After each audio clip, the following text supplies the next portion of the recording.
하나님 말씀 볼게요. 요한계시록 14장입니다.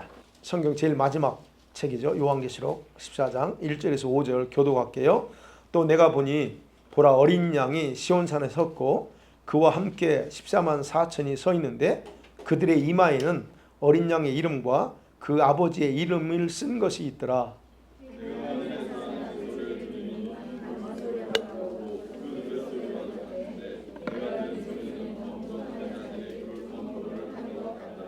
그들이 보좌 앞과 내 생물과 장로들 앞에서 새 노래를 부르니 땅에서 속량함을 받은 14만 4천 명 밖에는 능히 이 노래를 배울 자가 없더라.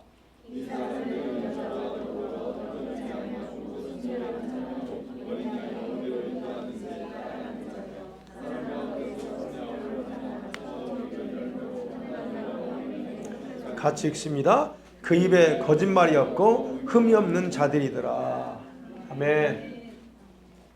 자, 오늘은 마지막 우리 신앙의 과정 여정에서 제가 특별히 이렇게 생각한 마지막 단계 뭘까요? 주의 왕권 신부에 되는 겁니다. 왕권 신부. 자, 다시 한번 정리해 볼게요. 우리 신앙이 광야 여정을 지납니다. 지나면서 가나안 땅에 들어가는 게 어떤 거래요? 성숙함의 단계. 거기까지 가야 최악, 거기까지 들어가야 된다고 그랬어요.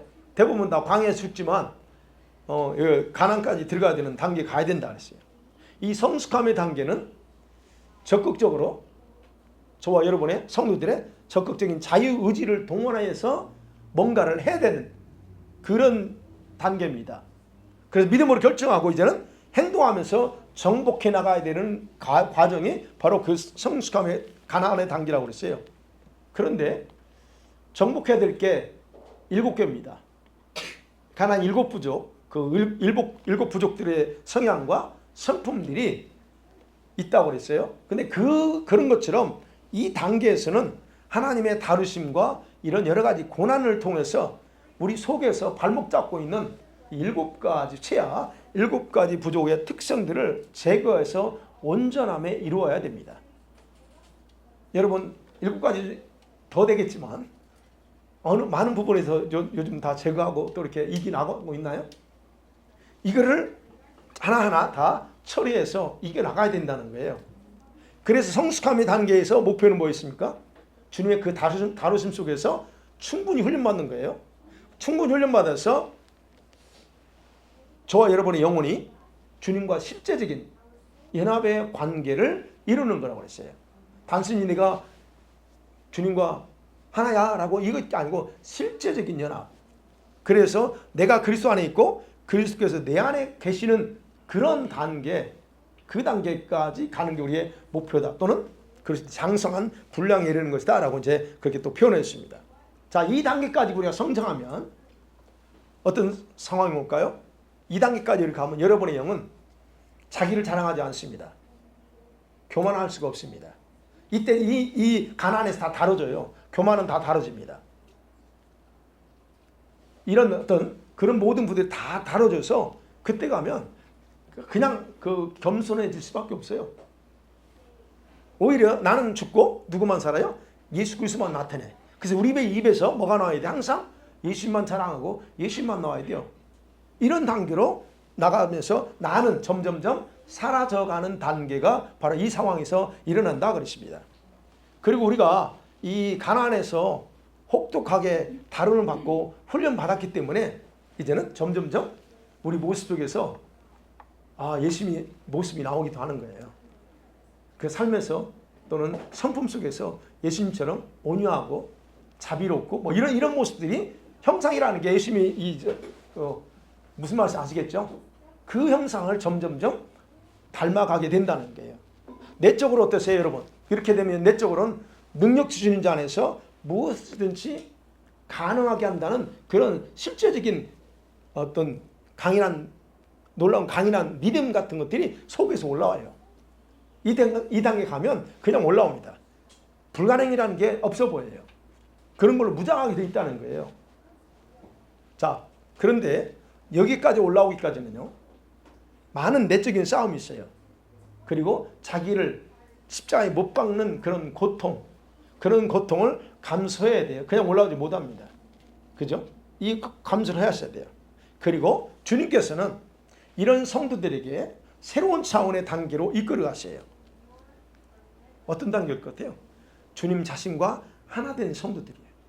주님과 하나 된, 결코 주님과 분리시킬 수 없는 종들로 여기신다는 거예요. 이 단계까지 오면 분리시킬 수 없어요. 주님이 나고 나가 곧 주님이, 이런 식으로 주님이 생각하신다는 거예요. 그래서 좀 이해하기 쉽게 표현하면 이 단계에 올라오는 사람들의 하는 말은 곧 주님이 하시는 말과 같은 똑같은 영권을 가지게 돼요. 내가 한마디 했는데 그 말이 내 말이 아니고 주님의 말처럼 파워가 나타나고 권세가 딱 나타나는 거예요. 여러분 지금 그러나요? 우리가 이제 그 과정을 가려고 하는 것 뿐이죠. 그런 영권이 있어요. 다시 말씀드리면 무엇이든지 말하는 대로 주님께서는 자신이 말한 것처럼, 내가 말을 했는데 자신이 말한 것처럼 다 해버려요. 요거예요. 이 단계에 있었던 인물이 성경에 한 번만 소개하면 누굴까요? 바로 엘리야 선지자예요. 엘리야 선지자를 아시죠? 열왕기상 17장 1절에 같이 볼게요. 시작. 길르앗에 우거하는 중에 디셉 사람 엘리야가 아합에게 말하되 내가 섬기는 이스라엘의 하나님 여호와께서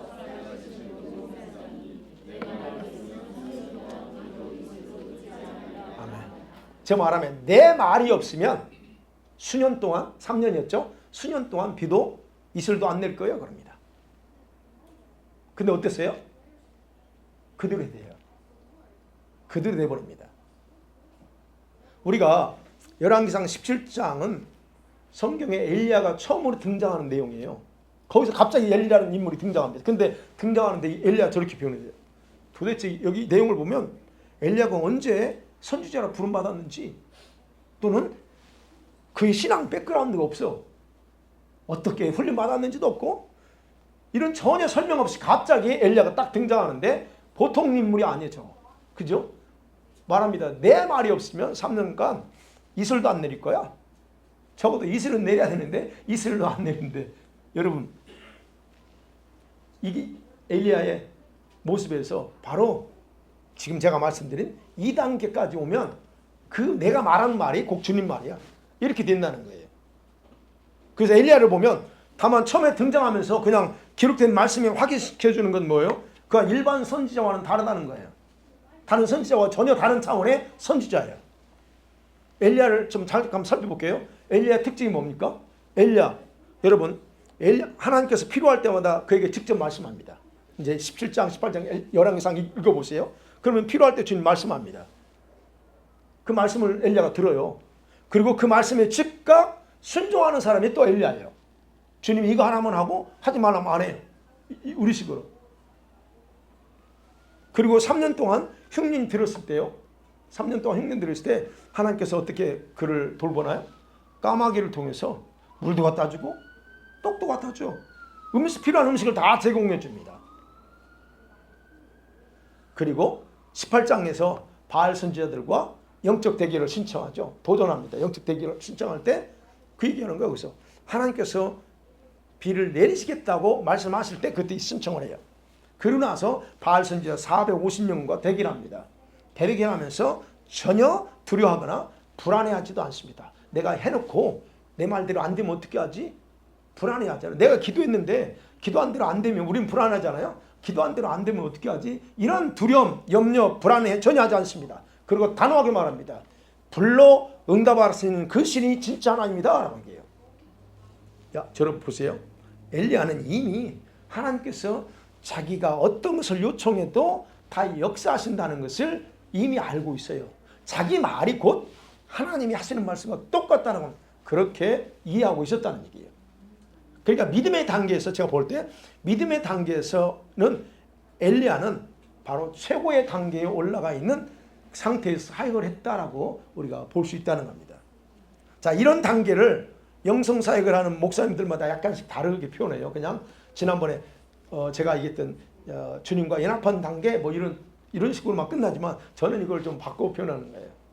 이런 단계를 저는 주님의 왕권 신부에 해당되는 단계다라고 하는 거예요. 왕권 신부. 이미 제가 앞에 설명했죠. 광야에서 가나안 땅에 들어간 성숙한 세대가 많았나요? 극소수였습니다. 모세도 못 들어갔어요. 여호수아하고 갈렙만 들어갔어요. 그리고 이제 20대 밑에 살았던 그 세대만 들어갔습니다. 그리고 가나안의 성숙한 단계에 들어왔더라도 주님과 실제적인 그런 연합의 단계에 들어가는 성도들은 많지 않았어요. 가서 또 타락하고 별의별 짓 다 합니다. 그러니까 실제적인 주님과의 그 연합의 단계까지 올라갔다면 엄청난 믿음의 사람이에요.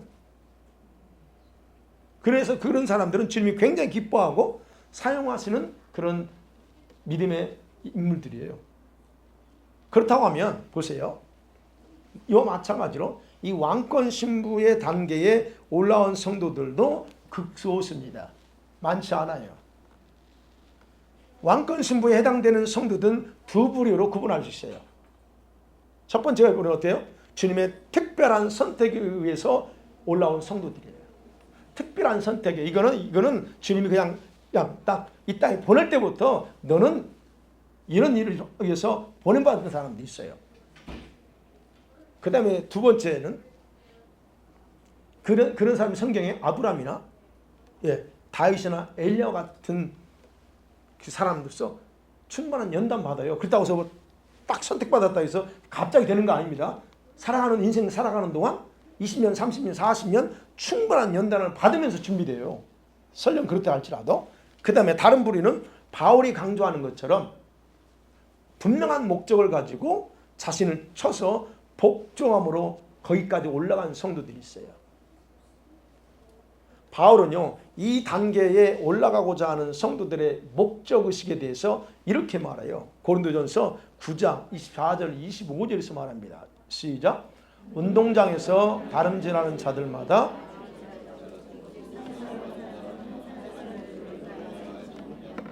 너희도 상을 받도록 이와 같이 다름질하라. 이기 일을 다투는 자마다 모든 일에 절제하나니 그들은 썩을 승자의 관을 얻고자 하되 우리는 썩지 아니할 것을 얻고자 하느니라. 분명히 그럽니다. 목적이 정확해요. 이런 목적의식을 가지고 왕권 신부가 되고자 하는 그런 목표에 도전한다면 어떤 자세를 가져야 될까 하는 거예요. 그런 자세에 대해서 바로 26절, 27절에서 말하는 거예요. 26, 27절 볼게요. 시작. 그러므로 나는 다름질하기를 향방 없는 것 같이 아니하고 싸우기를 허공을 치는 것 같이 아니하며 내가 내 몸을 쳐 복종하게 함은 내가 남에게 전파한 후에 자신이 무려 버림을 당할까 두려움이라. 자, 26절, 27절이 그게 어떻게 하면 내가 갈 거냐는 거예요. 믿음의 다름질 하는데 방향감과 없이 그냥 가지 않는다는 거예요. 싸우는데 그냥 마치 허공치는 것처럼 싸우지 않고 정확한 대상, 정확한 목적을 두고 한다는 거예요. 그리고 자기가 자기 몸을 쳐서 복종시켜요. 이 과정, 정확하게 이런 목표가 있다면 이렇게 가야 된다는 겁니다. 바로 이렇게 해서 올라가는 성도들이 있다는 얘기예요. 자, 우리들은 이러한 믿음의 영적인 믿음의 과정을 알고 목표도 정확하게 정할 수 있습니다. 그래서 우리는 저와 여러분은 이걸 알고 나서 목표를 정했어요. 저는 정했습니다. 여러분 어떠세요? 정했죠? 동일한 목표라고 생각합니다. 이 목표를 가지고 정하고 갑니다. 근데 문제는 갈지라도 언제든지 넘어지고 멸망으로 떨어질 연약함은 우리가 가지고 있다는 거예요. 이 연약함은 다 가지고 있어요. 여러분, 우리가 믿음의 온전한 집을 세우는 건 참 어려워요. 여기까지 올라오기가 쉬웠나요? 참 힘들었어. 그런데 여러분, 오랜 시간 투자하고 오랜 시간 막 갈등하고 방황하면서 그렇게 왔어. 근데 문제는 이렇게 여기까지 딱 세워진 그 집을 허물어 버리는 것은 한순간의 방심이면 끝나버려요. 그죠? 이거는 한순간에 가능한다는 이 경각심을 놓아버리면 우리는 얼마든지 무너질 수 있다는 거예요. 저도 그렇고 여러분 다 똑같습니다. 그러잖아요. 한순간에 우리가요, 이 원수한테 속는 건 한순간입니다. 한순간에 혼미해지면 그냥 혼미함에 빠져서 자기 위치를 망각하면 원수의 밥이 되는 건 순간이야. 그래서 하나님의 그 계획을 망치는 일을 할 수 있는 것은 간단해. 이것을 명심할 필요가 있다는 거예요. 우리가 목표는 정해져 있지만 그렇게 가는 과정에서 한순간에 이렇게 될 수 있다는 거.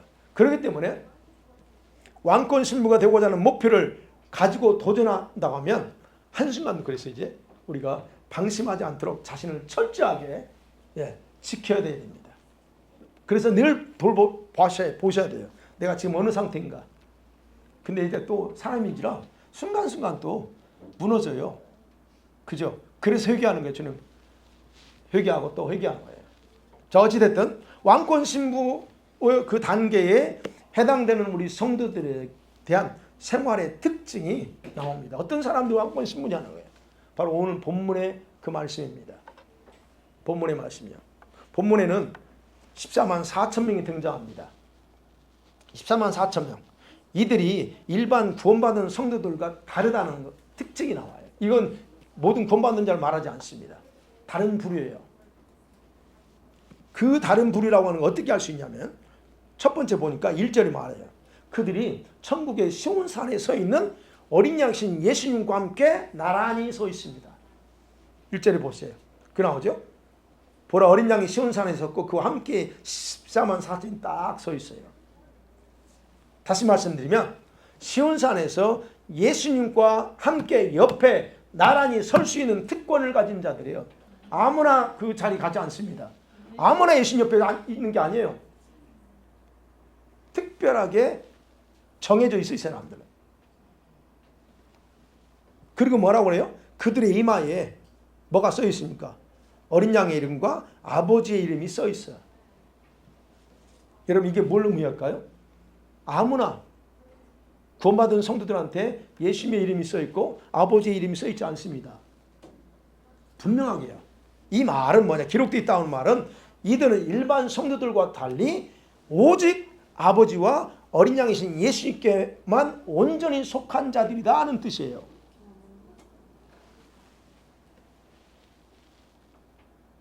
계시록 어디에도 우리 구원받은 자들에게 이마에 이름이 써 있다고 했지 않았어요. 그러면 봐요. 바로 이들이 누구냐는 거예요. 이들의 특징이 그렇다. 그 다음에 두 번째 특징이 3절에 나오는데 그들은 아버지 보좌과 그 다음에 내 생물과 24 장로들 앞에서 새 노래를 부르고 있다. 그렇게 기록되어 있어요. 그죠? 그들이 보좌 앞, 내 생물, 장로들 앞에서 노래를 불러요. 여러분, 이렇게 아버지 보좌 앞에 또 내 생물과 24 장로들 앞에까지 가서 이렇게 찬양할 수 있는 그룹은 아무나 해당이 안 돼요. 아무나가 아니에요. 명확하게 구분되어 있어요. 이 무리들은. 그들이 누구냐는 거야. 그게 바로 왕권 신부들이에요. 네. 왕권 신부라고 하는 것은 주님처럼 천국에서 통치권을 가지고서 보좌에 앉을 수 있는 자격을 가진 사람들이에요. 그 사람들이 몇 명이라고요? 14만 4천 명입니다. 그래서 천국에는 왕으로서 통치할 보좌가 14만 4천이 있다는 거예요. 이들이 바로 그런 사람들이에요. 그러면서 말하죠. 이들이 어떤 그룹에 속하였나를 확인해 주는 그들의 생활과 신앙의 특징이 4절, 5절이에요. 이 사람들이 뭐라고 그랬어요? 여자와 더럽히지 않냐고 순결했대요. 결혼 안 했다는 게 아닙니다. 주님 앞에서 신부로서의 정절을 지켰다는 거예요. 그 다음에 두 번째 뭐예요? 어린 양 인도하는 대로 어디든지 따라갔어. 그분이 마치 엘리야가 그랬던 것처럼 주님 말하면 말한 대로 토달지 않고 그냥 하는 거예요. 쉽게 표현하면. 그 다음에 세 번째가 뭐죠? 예수님의 십자가로 처음 익은 열매로 하나님과 어린 양에게 속한 자들이라. 이 말은 뭐냐면 주님께서 십자가를 통해서 특별히 처음 익은 열매로 선택함을 받은 자들이다 하는 거예요. 이 말이 우리 모두가 다 이 십자가로 처음 익은 열매 이게 아니고 여기서 뭐는 그게 아니에요. 이것은 첫 열매로 하나님과 어린 양에게 속한 자들이라고 하는 것은 이건 주님의 절대적인 주권에 의해서 이루어진 사람들이에요. 그래서 이런 신부들은 이 도시에 1명, 저 도시에 2명 있는 거예요. 이 신부들이 왕권 신부예요. 그러니까 14만 4천이라고 생각해 보세요. 그러면 전 세계 도시가 뭐 몇만 도시가 될지 모르지만, 그러나 그렇게 분명히 따진다면 막 왕권 신부에 해당되는 사람 많지 않아요. 14만 딱 정해져 있어요. 그러고 나서 5절에 이제 그 입에 거짓말이 없어, 흠이 없어. 자, 여러분, 이런 왕권 신부에 해당되는 사람들의 그런 생활이나 특징은 이렇게 지금 5절까지 기록되어 있는데, 자, 우리를 보자고요. 여러분과 제가 이런 왕권 신부 그룹에 해당되는지 아닌지는 스스로 분별이 가능해요. 그러나 일단 내가 도전할 수 있어. 그죠? 일단 가장 쉬운 말로 다른 일반 성도들로부터 유별나다는 소리를 들을 수 있어요. 광적이다라는 소리 들을 수 있어요. 그렇게 꼭 신앙생활 해야 되냐? 그런 소리 들을 수 있어요. 1차적으로. 여기 들으면 내가 해당되죠. 그 다음에 두 번째 뭐냐면, 세상의 어떤 것에도 소망을 두지 않고 오직 하늘에만 소망을 두고 살아가는 사람들이에요. 그런 사람들. 이런 오잖아요. 세상 소망이 안 둬요. 돈에, 뭐 자녀에, 이거 안 둬요. 오직 주님께만, 저 하늘에만. 이 세상에 누리는 거 아무것도 아니에요. 저 위에 가봐요. 어마어마한 거, 여기에만 소망을 둡니다. 그래서 가난해도, 환경이 아무리 어려도, 남편과 자녀들이 요동을 해도 오직 주님께만 잡혀있어요. 그 사람들. 그런가요, 여러분? 그 다음에 또 하나, 여기서 나온 것처럼 주님의 뜻이라면 무엇이든지 순종합니다. 그게 무슨 말이에요? 아브라함이, 여러분, 하나님의 부르심에 대해서 그냥 순종하고 떠는 것과 똑같아요. 주님, 내가 갈까요 말까요? 이게 아니요. 주님 우리한테 가라 했으면 이 명령이야 이건. 그러면 가면 되는데 우리는 주님 꼭 가야 됩니까? 예를 들어서 갈까요 말까요? 우리는 이렇게 한 번 더 두드려 보지만, 이런 사람들은 주님이 인도하는 대로 갔다 하는 것은 그거 없어. 그냥 그래요? 그냥 가는 거예요. 이게 바로 어린 양이 어디를 인도하든 순종하며 갔다 하는 그런 의미예요. 여러분이 그러신가요? 아니, 내가 확신이 없으면 주님 잠깐 기다리세요. 확신이 올 때까지요. 우리는 그렇게 할 수 있습니다. 그러나 그 다음에 또 하나, 철저하게 자신을 향한 하나님의 뜻을 알고 완성하려고 헌신해요. 진짜 내가 이걸 이뤄야 돼. 내가 주신 이 하나님께 주신 그 부르심의 그 콜링이 그 무엇인가를 알고서 그걸 반드시 이루겠다고 나가는 거예요. 그래서 여러분, 제가 강조하는 것처럼 하나님의 콜링이 뭔가 아셔야 돼요. 왜 나를 불렀지? 왜 나를 기도하게 하지? 왜 나를 이 마지막 때를 알고 살게 하는가에 대해서 여러분이 분명하게 아셔야 돼요.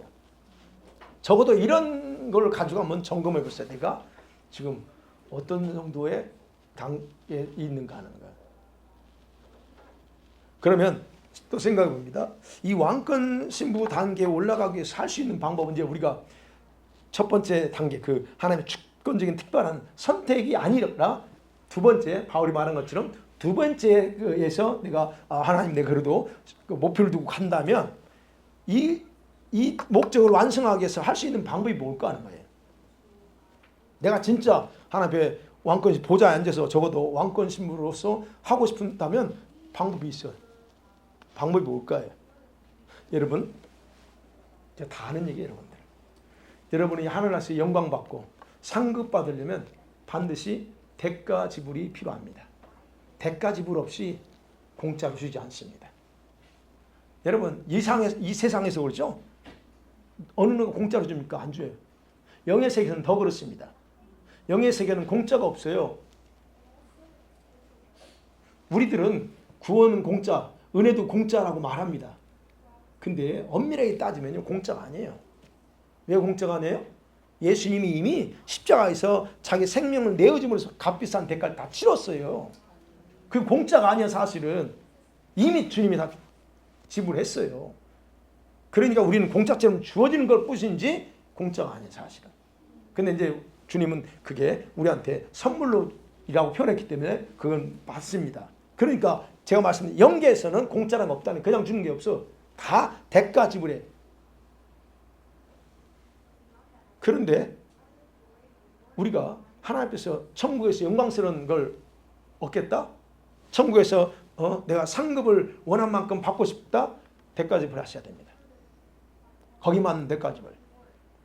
천국에서 영광을 얻는가?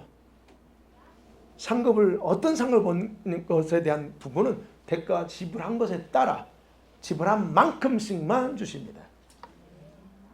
한 만큼만 줘요. 그래서 제가 말씀드리죠. 대부분 많은 크리스천들이 대가 지불을 하지 않고 살아요. 편하게 주일날 한번 와서 예배드리고 헌금하고 우리 하는 일반적인 종교 생활을 가지고 내가 그래요. 구원은 받았어요. 근데 천국 가면 nothing이요. 아무것도 없어요. 왜? 대가 지불을 한 게 없거든. 제가 여기서 말하는 상급과 관련돼서 그렇다는 거예요. 예배가 상급입니까? 예배는 당연히 우리가 하나님 해야 될 거예요. 그건 상급과 상관없어요. 어찌됐든 그래서 지불한 만큼만 주님이 우리한테 주셔요. 그래서 예수께서 우리 성도들에게 대가 지불해야 될 것에 대해서 비유로 정확하게 설명하셨어요. 마태복음 13장 시작. 또 천국은 마치 좋은 진주를 구하는 장사와 같으니 극히 값진 진주 하나를 발견하며 가서 자기의 소유를 팔아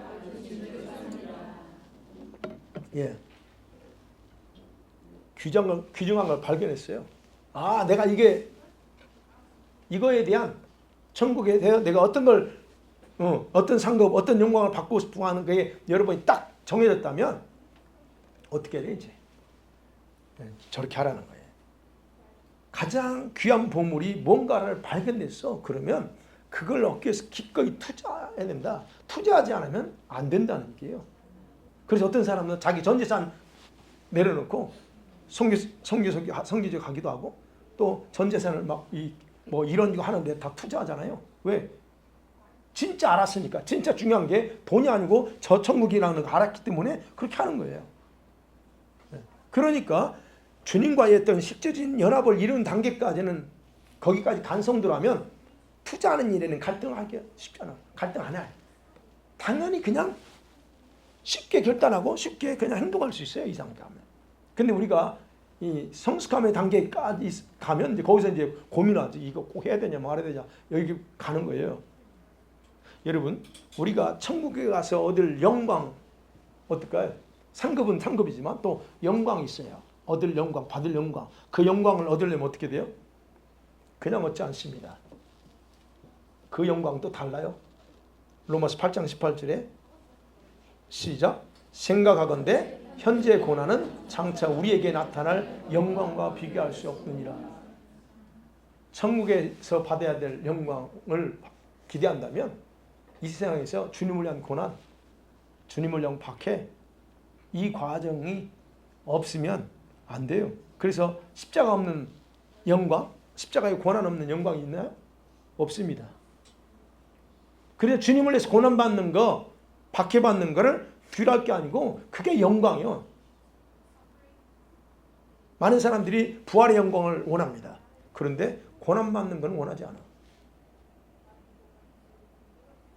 누구나 아브라함처럼 축복의 복의 근원, 얼마나 좋습니까? 축복의 근원이 되는 복을 받기 원해. 그런데 복의 근원이 그냥 됐나요?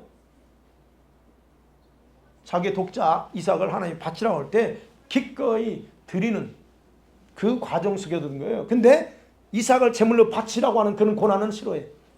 아이고 주님 왜 그러세요? 실컷 주셔놓고 왜 뺏어가요? 이래 돼요. 복의 근원 되고 싶다면 그러려면 어떻게? 바쳐야 돼, 이삭을. 여러분, 노아가 믿음의 후사라고 그래요.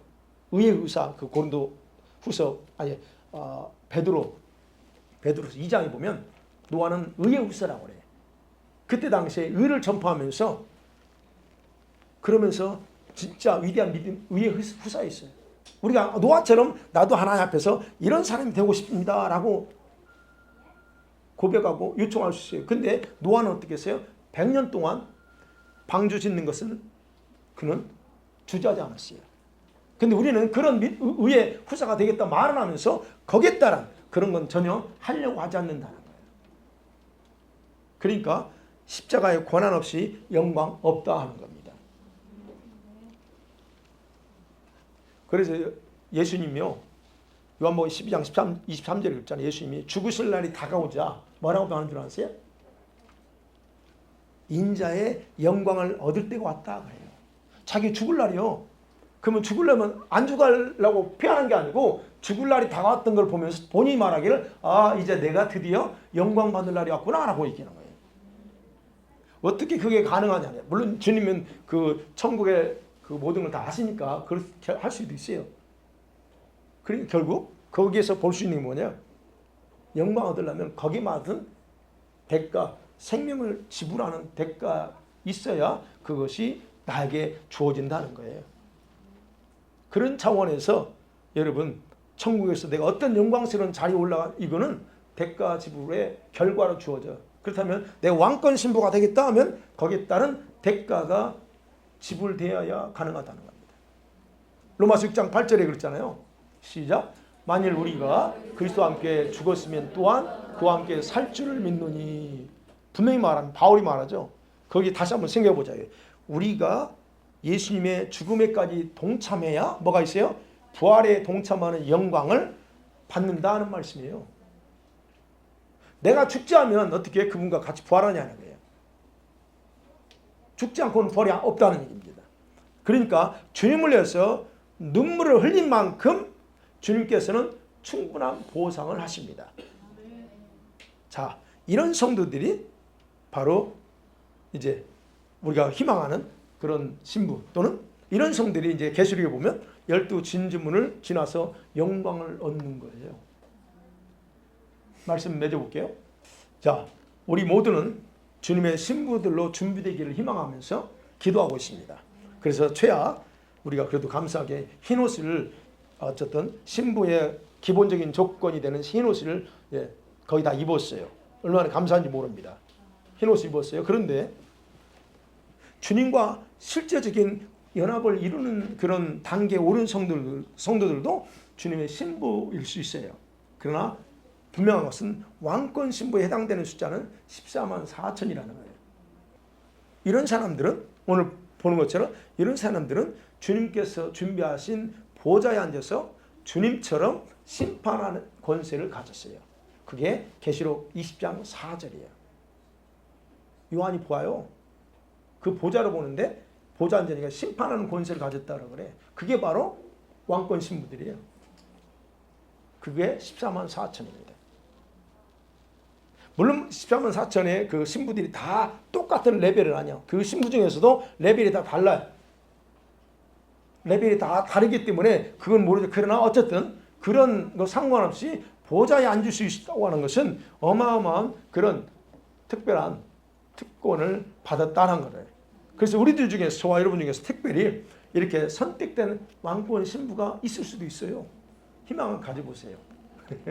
그런 신부가 있을 수도 있어요. 아니면 바울이 강조한 것처럼 믿음의 경주를 하면서 자기 자신을 준비하는 성도일 수 있어요.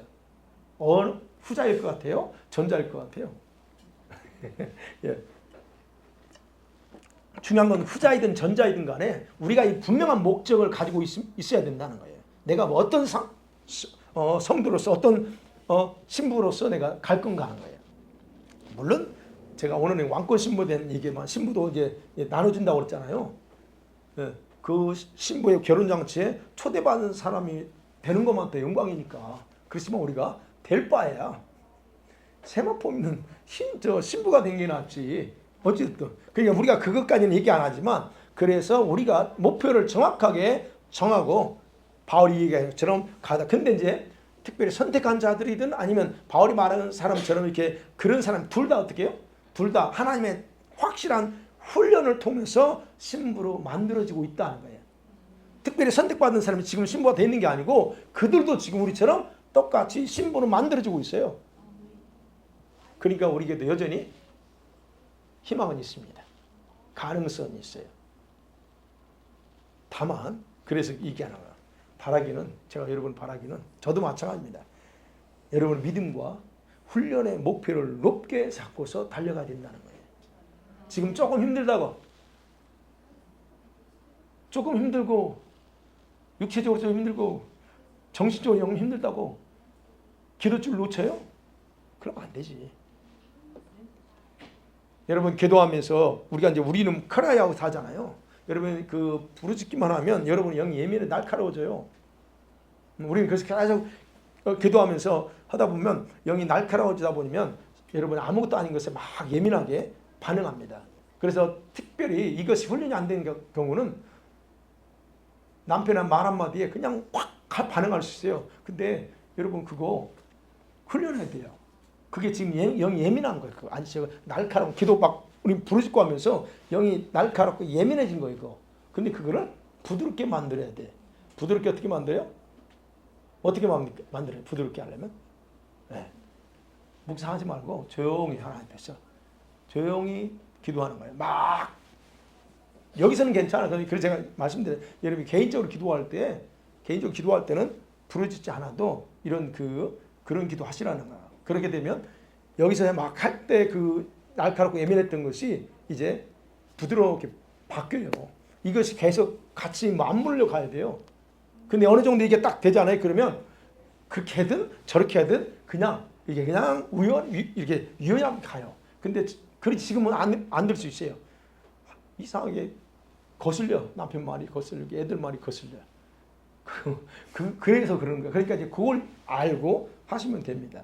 그리고 분명한 것은 우리가 지금 이렇게 훈련하고 준비하고 가고 있기 때문에 과정에서 이런저런 경험들을 하게 되니까 그런 것들에 대해서 한번 살펴보세요. 여러분이 지금 내가 제대로 자기 영성 관리하고 있는지. 아까 말씀드렸죠. 힘들다고 좀 피곤하다고 여러분이 하던 걸 기도 생활 이런 것들을 중단하거나 줄이면 안 하는 건 아니겠죠. 기도 시간을 줄이면 여러분 그만큼 심각한 데미지가 와요. 육체는 쉬니까 좋겠지. 그 영의 데미지 옵니다. 그런 부분에서 여러분들이 좀 이렇게 자신의 영성이 지금 어느 단계로 가고 있는가를 점검해 봐야 돼. 점검해 보고 그러면서 내가 이대로 가게 될 때 본인에게 어떤 영향력이 올까도 생각한 거예요. 저는 그런 면에서 여러분이 하라 하지 말라 명령은 안 합니다. 알아서 하세요. 그렇지만 여러분들이 그렇게 가게 되면 여러분도 모르게 점점점 전진이 아니라 점점 이런저런 이유로 점점점 백슬라이드 돼요. 그러놓고 나중에 이제 몸에 어떤 증상들이 와요. 반드시 오게 되시. 그래서 얘기하는. 그래서 여러분 한번 그 자기 영성을 살펴보면서 이렇게 관리하시고요. 그리고 우리가 지금 이 믿음 훈련을 정확하게 좀 높이 잡고 나가면서 우리가 원하는 이 목표를 향해 가기 원합니다. 과거 잊어버리세요. 제가 과거는 잊어버려요. 과거에 대해 어떻게 생각할지. 그래서 이제는 우리 현재 오늘 정한 그 목표만을 향해서 대가를 지불하면서 살기를 바랍니다. 그래서 바울이 말하는 말씀 읽고 마칠게요. 빌립보서 3장 13절 14절이에요. 같이 보겠습니다. 시작. 형제들아 나는 아직 내가 잡은 줄로 여기지 아니하고 오직 표대를 향하여 그리스도 예수 안에서 하나님이 위해서 부르신 부름의 상을 향하여 달려가노라. 예, 우리는 아직 잡지 못했습니다. 잡으려고 달려가고 있어요. 이 뒷것은 다 과거는 끝난 거예요. 거기에 매이지 마시고 이제 앞에 것만 딱 하고 표대가 저거야. 내가 신부야. 그거 딱 잡고 그리고 주님이 우리한테 약속하신 그 부름에 대한 영광, 상급을 바라보면서 다시 같이 하나 돼서 달려나가기를 간절히 소원합니다. 아멘. 이 시간에 기도하십니다. 주님 감사합니다. 주님의 믿음의 그런 왕권 신부로서 주님 나가기 원합니다. 한 분 한 분 기억하시고 이제 다시 한번 우리 각자가 믿음의 분명한 목표를 정하고 나가도록 축복하시면서 예수님의 이름으로 기도하옵나이다. 아멘.